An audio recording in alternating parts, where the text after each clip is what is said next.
Hi, guys. Welcome back. This is another episode of Paranormal Planet, and I am Jack Carey, your host and the founder of Paranormal Intelligence Agency.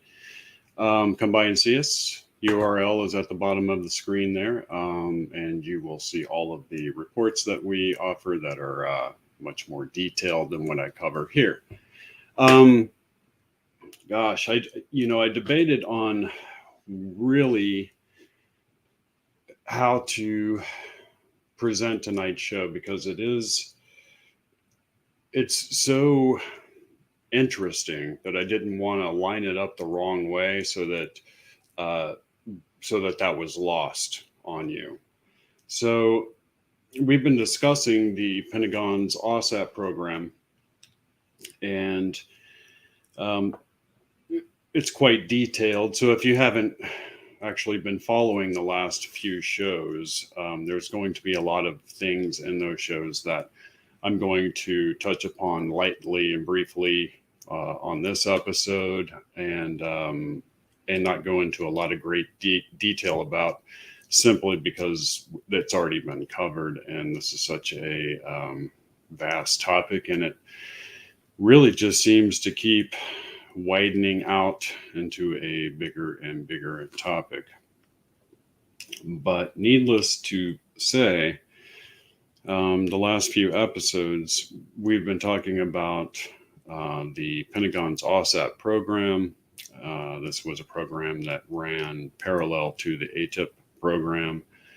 It had, I think, $20 million in funding, and it primarily was studying the paranormal phenomenon that is accompanies UFO activity.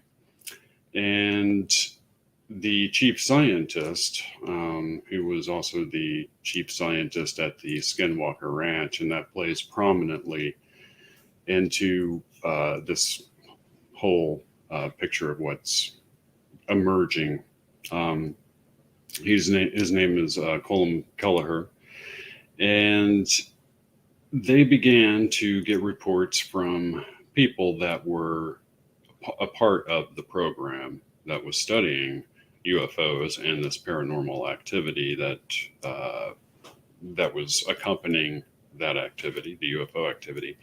And these people would carry home with them paranormal activity. So, in 5 instances, for example, and this is all chronicled in the book, Skinwalkers at the Pentagon, I believe is the title.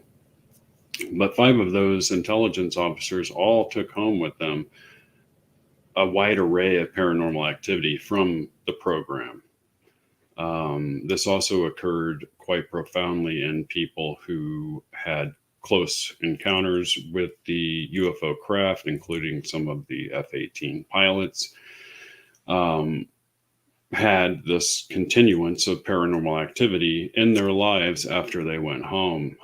For instance, poltergeist like activity, material objects just suddenly materializing out of thin air in front of people and then popping back out of existence again. This happened to so many of the personnel involved that they gave it the name the Hitchhiker Effect. And in a previous show, I talked about how their findings resolved the entire Dogman mystery. You'll have to go back and take a look at that because that is also complex, but that ties into all of this. And the AWSAP program and the Hitchhiker Effect, and I was thinking about this today, is really paradigm changing, paradigm shifting for paranormal investigators, because the credibility of the information that was gathered, and the fact that UFO activity was, linked to this paranormal activity that was ongoing. And not only that, but had a virus-like effect. So these people in the program would go home, the paranormal activity would follow them. Then all of a sudden, their neighbors would begin to experience paranormal activity, and then the neighbors' kids, etc. And it would spread out like a virus. In fact, they talk about the virus-like effect of the Hitchhiker Effect.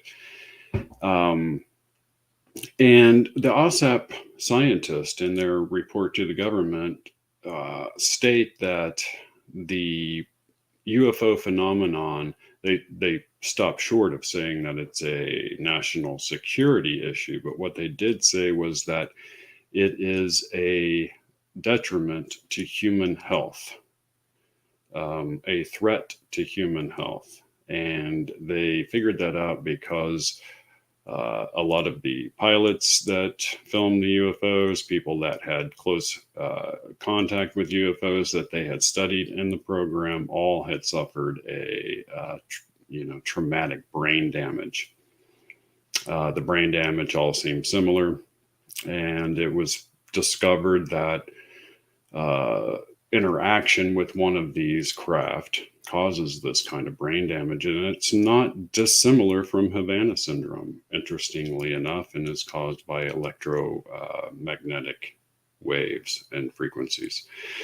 And that's a huge part of this too, tonight. So at the end of last week's show, I was talking about Terrance McKenna, and we were talking about the fact that this paranormal activity had all been causally connected and linked to UFOs. And as a investigator, there's one thing that you have to live by, and that is you have to go where the evidence leads you and not where you would like it to lead you. So, and I apologize, I'm tired tonight. I've been packing up, and you guys know how that is, getting everything ready to relocate to the crypto area I've been talking about. But what kind of opens up this whole new paradigm is the idea that all the paranormal activity is coming from a singular source.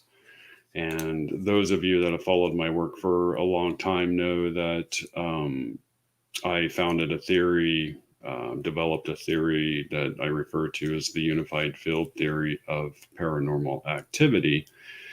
And my theory stipulates that paranormal activity comes from only two sources. One source is Earth's interaction with a type 3 society on the Kardashev scale, which is a fancy way of saying a society that is so old and so advanced that it's been able to colonize the entire Milky Way galaxy.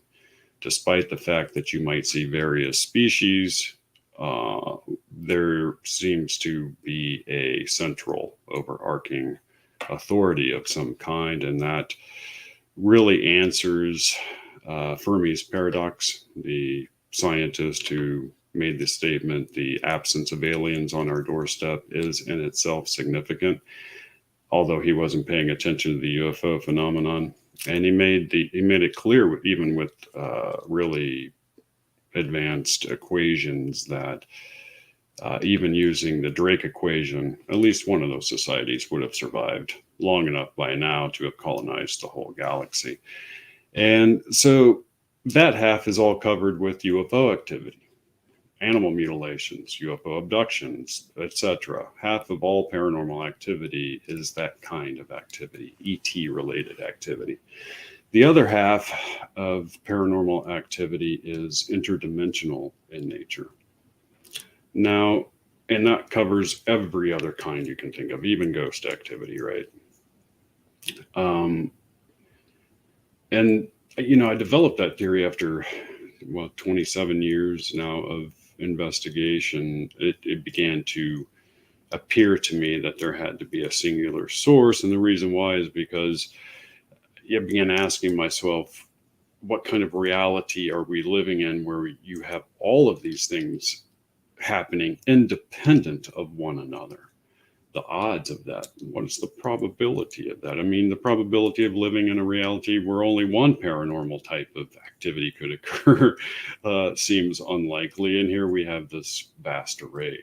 But with the AWSAP program, what we have is some very, very smart people saying that the two are related. That a lot of the UFOs that we see are in fact have to be interdimensional in nature. For easy way of summarizing what their findings are. So that changes everything. I've long talked to people, and I wrote in my book, Bigfoot Unleashed, that there's a vast array of paranormal activity that accompanies the Sasquatch species, and field investigators will tell you about that, and the accompanying UFO activity that seems related to the species and has been, seen again and again and again. So we ended up talking about the idea based on Terrance McKenna's quote, and I'll requote him. He said, once upon a time, that we live in a symbiotic relationship with something that disguises itself as an alien invasion so as not to alarm us. And that really got me thinking, because Terrance McKenna is a very, very smart man. He was a theoretical mathematician, and you're going to see him this evening. So I thought that what I would do, thank you, Peace, very much for supporting the show. I appreciate that. So what I'm going to do, or what I did for you guys, was I found Terrance McKenna discussing aliens and alien life. And what he says is almost a perfect answer, if you will, to what the AWSAP program is discovering. And so when I read their findings, and I had heard his lectures a long time ago, they just seem so incredibly similar, just in a different kind of language. And I wondered if the AWSAP program or the people involved had heard this particular, commentary by Terrance McKenna. So it's about 6 minutes long, and I'm going to play it here for you guys. I may or may not pause it, but listen very carefully to what, and pause it and point out a thing or two, but listen very carefully to what he says about finding other alien life. And I'm going to pull this up here. Conditions and time spans in the universe are long enough and varied enough that I would bet that the real task with extraterrestrial intelligence will be to recognize it, you see. We have no conception of how species-bound our images of life and biology are. This is a place where we have never been asked to confront to what degree the monkey within us has channeled our expectations and perceptions. Well, it is the case that on this planet, virtually all known life forms are based on the same DNA molecule. Well, except that have all life forms been examined to see to what degree they deviate percentage-wise from, let's say, a standard DNA molecule? The answer is no. The sequencing of DNA is a very expensive process and is only carried out on laboratory organisms with an extensive history of involvement in medical research, like E. coli or the ordinary laboratory rat. No, there's a great deal we don't know about life on Earth. We don't know when the fungi entered into the evolutionary chain. We don't know what kind of intelligence is really possessed by the cephalopods, the shell-less mollusks that include the octopi. The intelligence of dolphins has been studied by Lilly and others. The intelligence of the large primates other than man. One way of looking at nature is that it is entirely linguistic intent, that DNA is in fact a way of uttering protein syntactical structures into matter. In other words, that all of nature is like a poem. Yes, nature is a communicating system of some sort. And the problem that we have is to transcend cultural languages, historically created languages with very limited applications, and instead fall into phase with the communication systems that nature has placed all around us. One possible view of the flying saucer is that it is a kind of projection from the consciousness of the planet, that it is Gaia, that it is in fact a kind of alchemical object haunting human historical time with a symbol of totality, the kind of totality that our religions and our mystical yearnings are so at pains to concretize for us. But unless we, as egocentric beings, clarify our relationship to the unconscious, then I think the flying saucer is going to remain quintessentially mysterious. And this was Jung's view.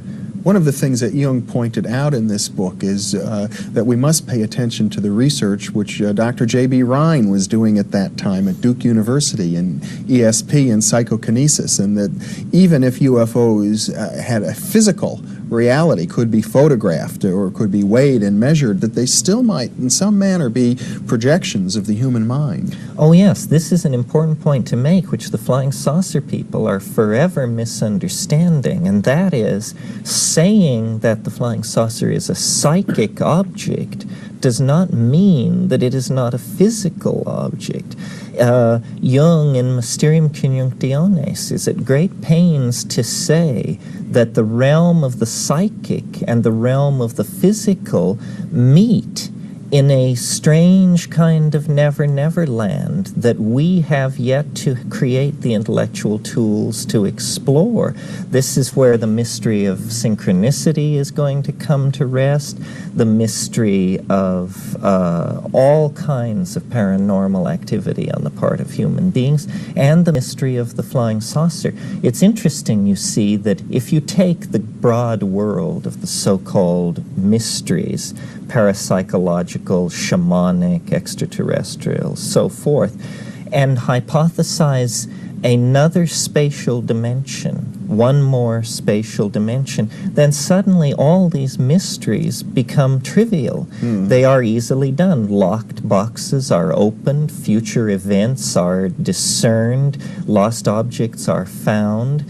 This sort of thing becomes quite the ordinary run of things if we hypothesize dimensions hidden from ordinary experience. And of course there's serious work at this point in the field of unified field theory and physics to postulate other dimensions of space than we normally think of. So. That's right. The current physical models of the universe require 11 dimensions, 11 integrated variables to describe, and that's physical models of the universe. If we then turn our attention to mind and realize that having no definition of what mind is, why then is there any mystery in the fact that we have no definition of what the UFO is?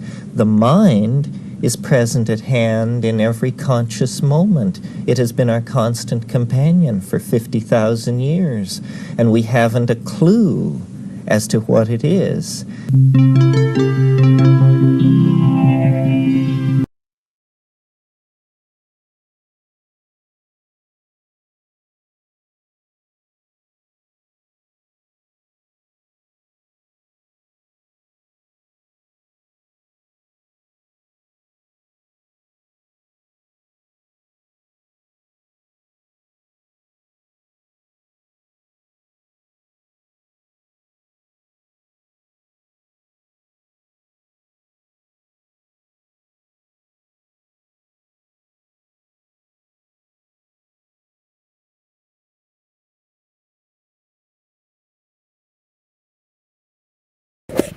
sorry. Yeah, it just showed up on my screen. So what he was talking about, is a continuation of the same quote that I talked about earlier. And it's the idea that the human species has the ability to manifest reality from our collective subconscious. And that reality isn't necessarily, like a ghost, like a see-through type thing, but can actually be a material object popping into our existence. And he also goes on to talk about how there probably is, and what, according to our scientists, there is evidence for 11 dimensions that are accessible from this dimension. And I talked about previously the tree of life on that's found in the Kabbalah, which is actually a accumulation of esoteric knowledge going back for thousands and thousands of years. The tree of life isn't just a philosophical thing. It is a map of the other dimensions. Who it was left by is anyone's guess. I have my suspicions. I do think it was an ET intelligence of some kind. Let me pull up a picture of that to make a point to you guys here.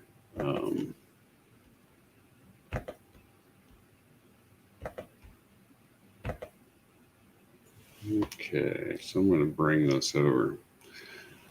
So that's the tree of life. And this one you can see is, it's very, very detailed. But what I wanted to point out, and I talked about how there were 10 of these sephira or spheres, and that each one of them was another dimension. And I talked about how on the opposite side of the tree is what occultists believe is the last sephira, making 11, matching perfectly the 11 dimensions talked about. The sephira on the backside of the tree is considered to be a very dark place to go. That's the dark side of existence, is through that particular sephira.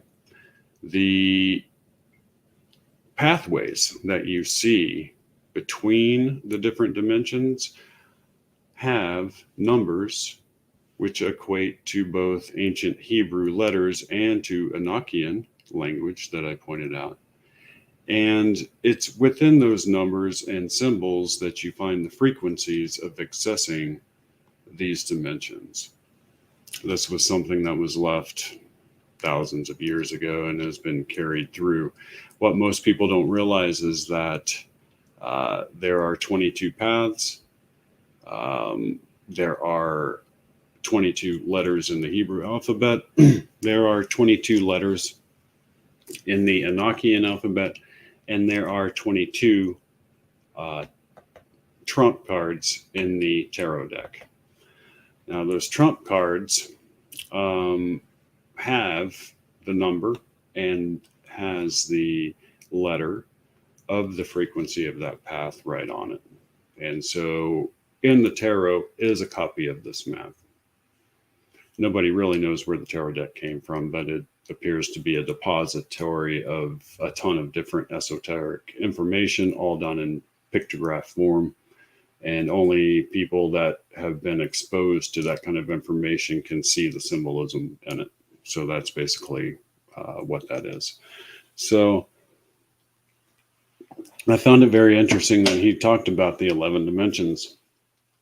And he talked about how if you introduce even one more dimension, that 11th dimension, that all of this activity becomes explainable by our own science and mathematics. So it's very, very interesting where all of this is leading. And as a investigator, you always have to go where the evidence leads you and not where you would like it to lead you. And that's a lesson that I learned very early on. And I definitely didn't want it to lead me down this particular path. And the reason why is because once you begin to go down the path of the ET activity being part of this same force as the paranormal activity, but just with a different mask on, if you will, is complicates matters. It seems to, you would think it would simplify matters, but from an investigative point of view, it complicates them quite a bit. And we have to begin to focus on now the probabilities of where that force is coming from. For example, he talked about it being, and Jung both talk about the UFO phenomenon, including alien abduction, as being a projection from the human subconscious mind interacting with our reality matrix in such a way that it makes those things manifest. And this is all done in sort of a, profound evolutionary movement of our species through time.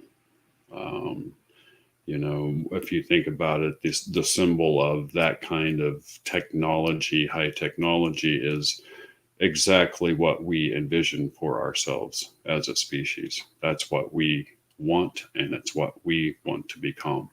A species that has that kind of technology and can do those things.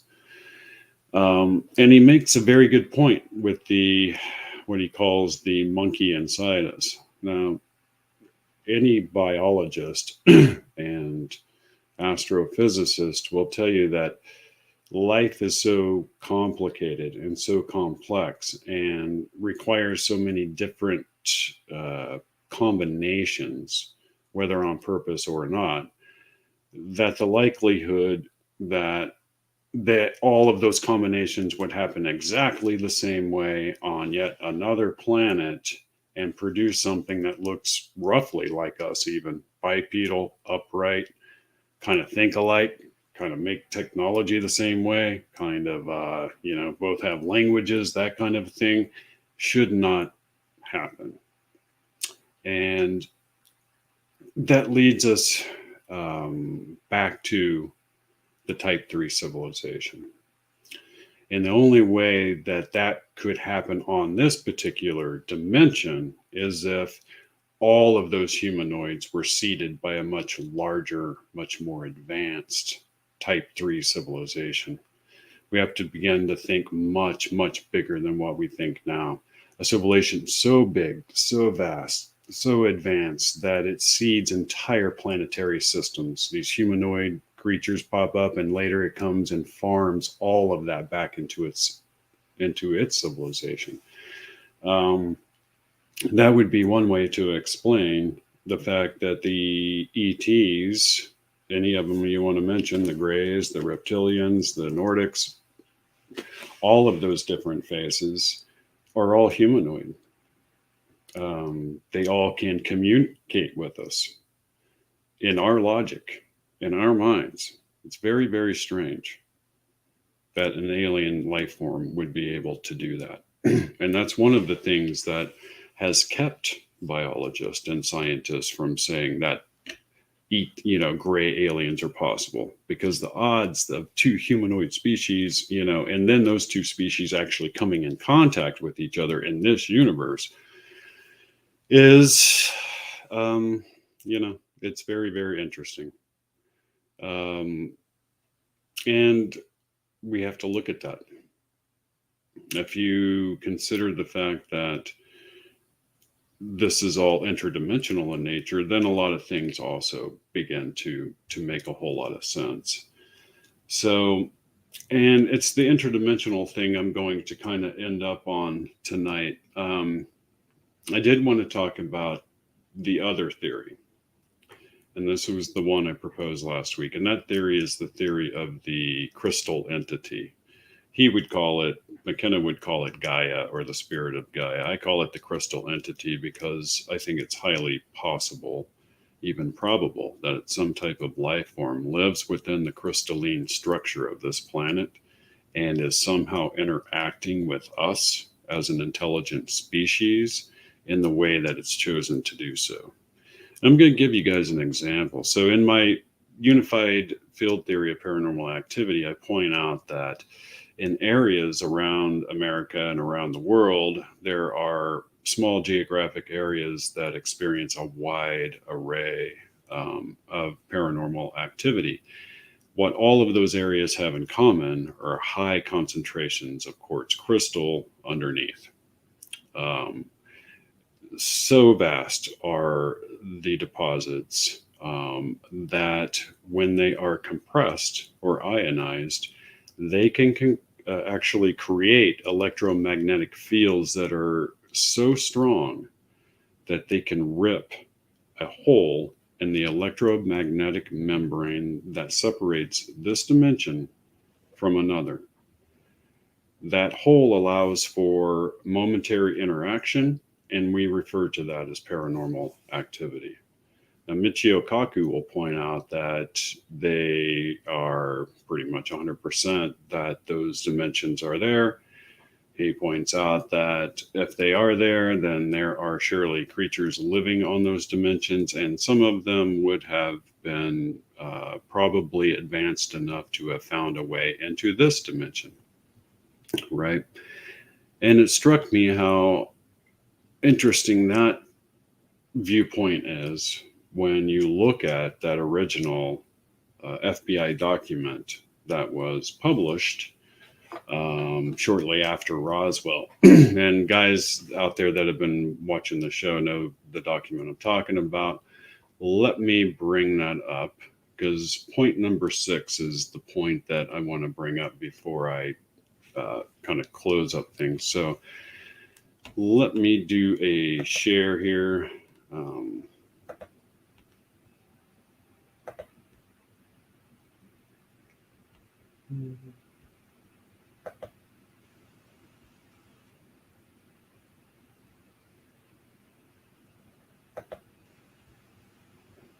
Okay, so I'm going to show you first this crystalline. Let me blow this up. So if you can see that there, those are people. That's all quartz crystal. This goes on and on and on endlessly beneath the earth. I mean, look how vast that is.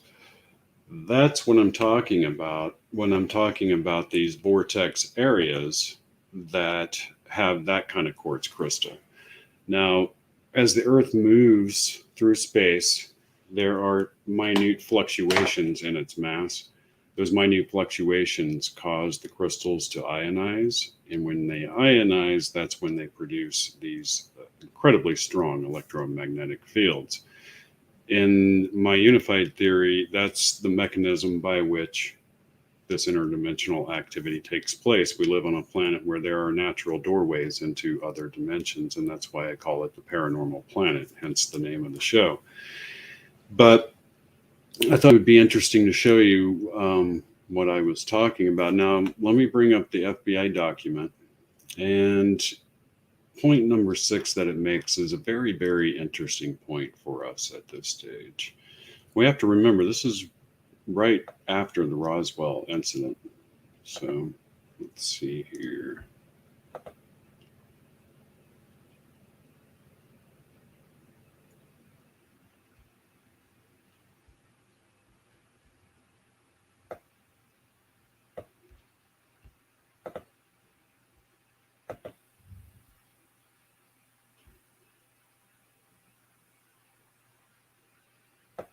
Okay.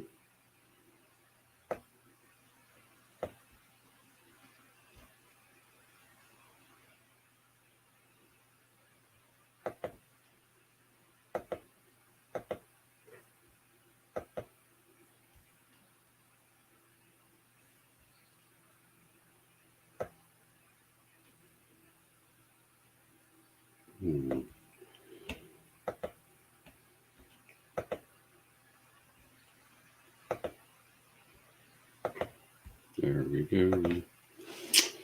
So let me see if I can blow up point number 6 for you guys that we talked about. Now, this is the FBI document that you can find on the FBI vault.gov site that they released all of their UFO and paranormal files on years ago.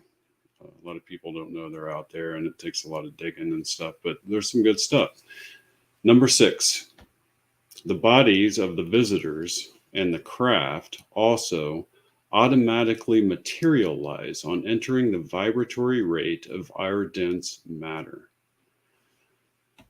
So, as far back as that document, they understood that these things were coming from another dimension, and that they materialize just by entering into this dimension, into a physical object of some kind. Now, that's fascinating, and I'll bring this around to something a lot of people don't know, which is this all seems to be connected now to the U.S. Navy's so-called UFO patents. And I wanted to talk briefly about those patents and show you a headline talking about one of those patents. So let's see here.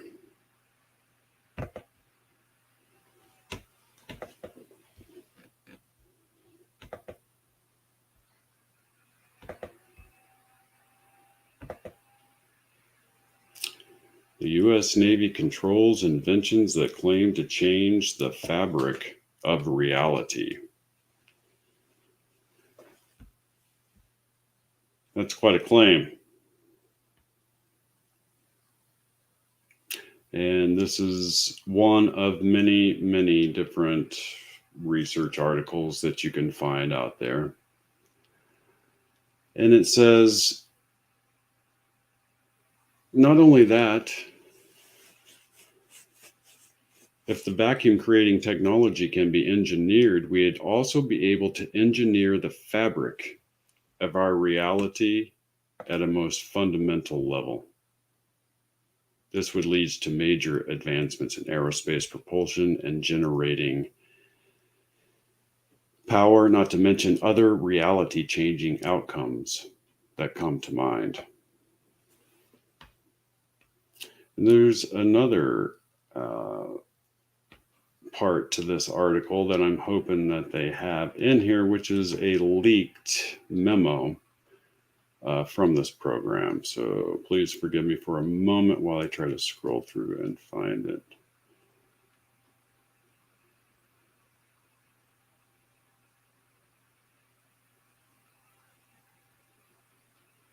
And I totally encourage everybody to read these patents. They are truly amazing. Another invention devised by Pace is an electromagnetic field generator that could generate an impenetrable defensive shield to sea and land, as well as space-based military and civilian assets. This ship could protect from threats like anti-ship ballistic missiles, cruise missiles, radar, coronal mass ejections, etc. And one of the things that they claimed that they would be able to produce is a weapon that they refer to as a space-time modification weapon. Now let's think about that. First of all, a little background here. So the U.S. Navy filed these patents. One of them claims that they were able to invent a room temperature superconductor, which is the holy grail of physics. You can do anything at that stage. One of them is a mass inertia reduction device. In other words, you can go 10,000 miles an hour and make a 90-degree turn, and this device will eliminate all the G-force inside the craft.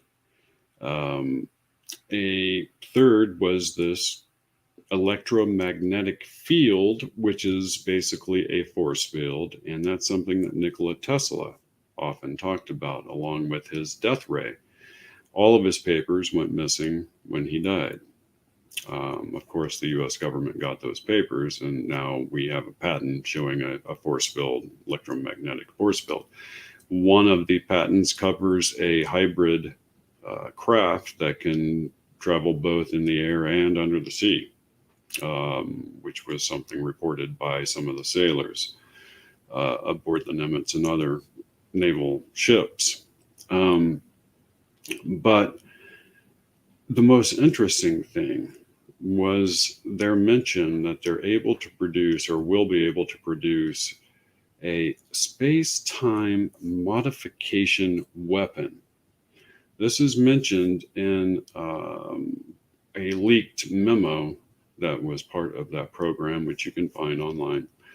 And in the memo, he makes the statement, the scientist, Salvatore Pace is his name, that this weapon would make an atomic bomb look like a firecracker. Those were his exact words. A time and space modification weapon. When you look at the testimony of guys like Bob Lazar, who were obviously in the back engineering program of alien technology, he talks about how these craft are able to generate gravitational waves that are strong enough to bend space and time, and that's used as their form of propulsion, at least on the craft that he was studying. Here is a patent that produces a weapon that modifies space and time. In other words, you have them publishing a patent that appears to be a weapon that is devised to target the propulsion system, if you will, the bending of that space and time by these alien craft. That's my interpretation. So, fascinating, right? This guy, Salvatore Pace, he's an enigmatic scientist, but a little background on that is the Navy, they filed this patent, all of these patents, and the patent clerk or the patent office laughed at them and denied the patents. They were like, you guys are writing science fiction and we're not going to patent that. And they got contacted by the chief technology officer of the Navy. It is unknown what he said to them, what he presented to them in the way of evidence, etc. But shortly after that, all of the patents were granted. They say that they were worried about China and Russia developing that technology, and they wanted the patents on it first so that they get paid for it. And of course, China and Russia would never pay the U.S. government for patents on a technology like that. Give me a break. So, God, all of this is led us to this point. Is the craft that we have in possession, the alien craft themselves, did they originate in another dimension? Is that an explanation for how it is that they're able to defy or have technology which defies our idea of Newtonian physics? It opens up all new doorways and vistas of investigation. So in one way, it kind of simplifies things, the idea that all of this is coming from a singular source, and in another way, it greatly complicates trying to understand the phenomenon in totality. But one point I will make again before I go is Colm Kelleher's statement. And he's been all over talking about this. If you listen to Coast AM, any George Knapp stuff, etc. But he makes it clear, and they make it clear in the government report, that they do not believe they will be able to fully understand the UFO phenomenon without also understanding the paranormal aspect of that phenomenon. That becomes our first principle and our first principle thinking when it comes to investigation. Now we're going to have to begin to delve into that mindset and see where it leads us. So anyway, that is tonight's show. Thanks for being with me, guys. I'll be back again next week. I don't know if I will, because I briefly have touched on so many things, and there's so much more detail that you can go into with all of this that that I'll probably come back around to it, and we'll do something else next week. But thanks for being with me. Show up next week, same time, same place, and I will have an amazing show for you guys.